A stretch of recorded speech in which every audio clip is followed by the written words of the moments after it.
Degree అందరూ ఇస్తారు. Career కి క్లారిటీ ఇచ్చేది మాత్రం కాన్ఫిడో. బెస్ట్ యూనివర్సిటీ సీట్ తో పాటు సెటిల్ అయ్యే స్కిల్ కూడా గ్యారంటీ.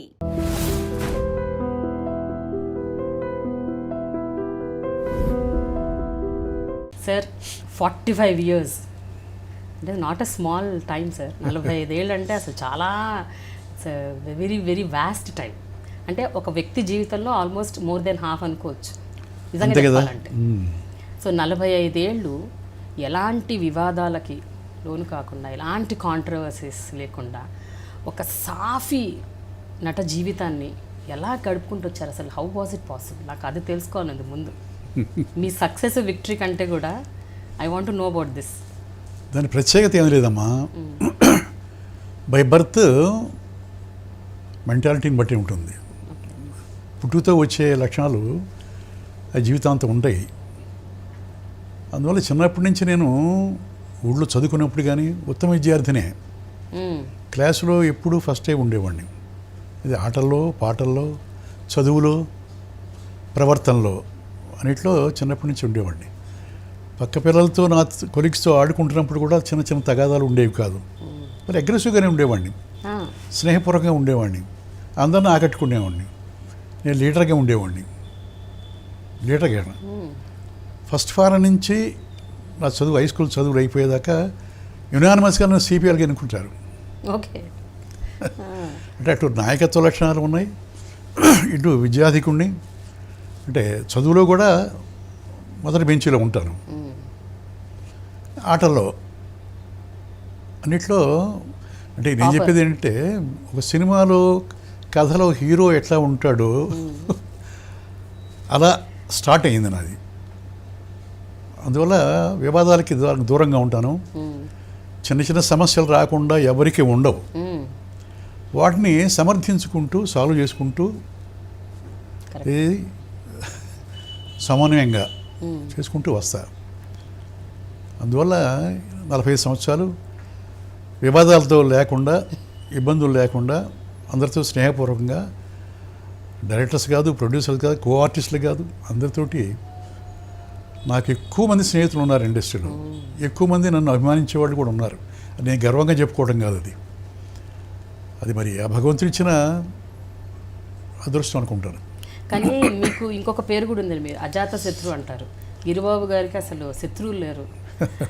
ఏమైనా చిన్న చితక సమస్యలు ఒకరు వచ్చి మీద పడ్డా కూడా అదేమిటో వాటంతటా అవి సంసిపోతాయో, లేకపోతే మీరు చాలా చాకచక్యంగా దాన్ని సాల్వ్ చేస్తారో తెలియదు. కానీ మొత్తానికి, ఎందుకంటే నేను విన్నది మీకు ఒకానొక టైంలో ఎన్టీ రామారావు గారితో కూడా ఒక ఇష్యూ వచ్చింది.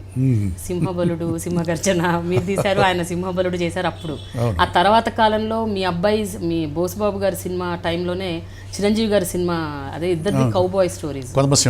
యా. సో ఇలా పెద్ద పెద్ద వాళ్ళతో, అప్పుడు స్టార్స్తోని, అప్పుడు గొప్ప నటులతోని మీకు ఆ చిన్న చితక ఒక క్లాష్ లాంటిది వచ్చినా కూడా యూ మేనేజ్డ్ ఇట్.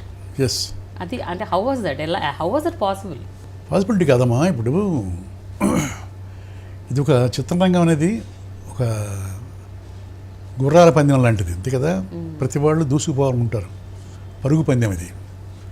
ఆ పరుగు పందెంలో ఒక రాజకీయంలో కానీ, సినిమా ప్రపంచంలో కానీ ఒకళ్ళని ఒకళ్ళు ప్రేమించుకుంటూ సామరస్యపూర్వకంగా పోరు.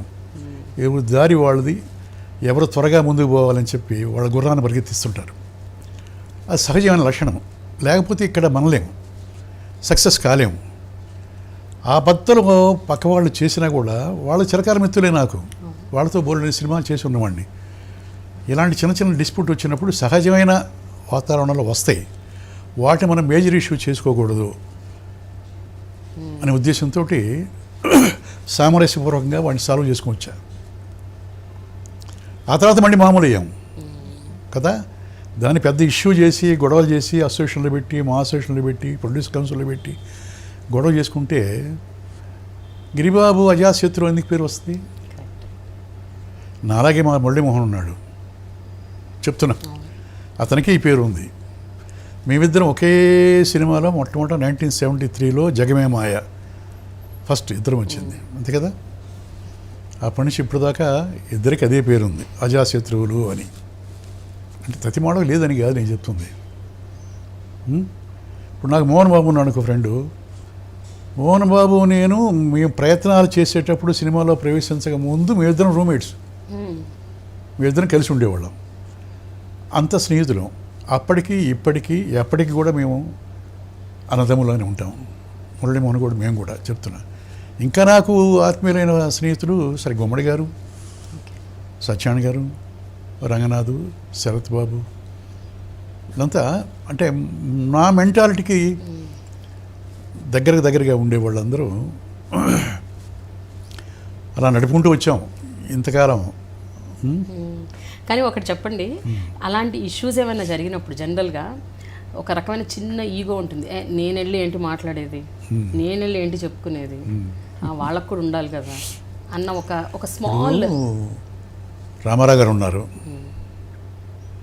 కృష్ణ గారు ఉన్నారు. అప్పుడు ఇద్దరికి కొంచెం వివాదాలు ఉన్నాయి.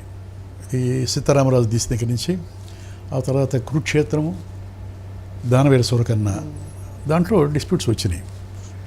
ఇద్దరికి ఒకరికి సామాన్యమైన లేదు. లేనప్పుడు నేను దేవతరాలు దీవించండి నా ఫస్ట్ సినిమా యాజ్ ప్రొడ్యూసర్, అది మంచి హిట్ అయ్యింది.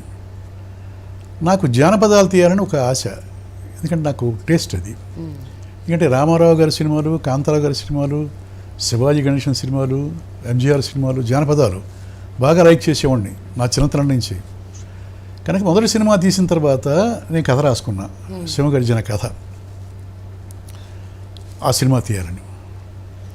దాంట్లో ఇద్దరు హీరోలు అంటే ఒక పెద్ద హీరోని పెట్టుకోవాలి, ఒక హీరో నేను వేయాలి అనే ఉద్దేశంతో ఆ కథ రాసుకున్నాను. కృష్ణ గారికి వినిపించడం జరిగింది.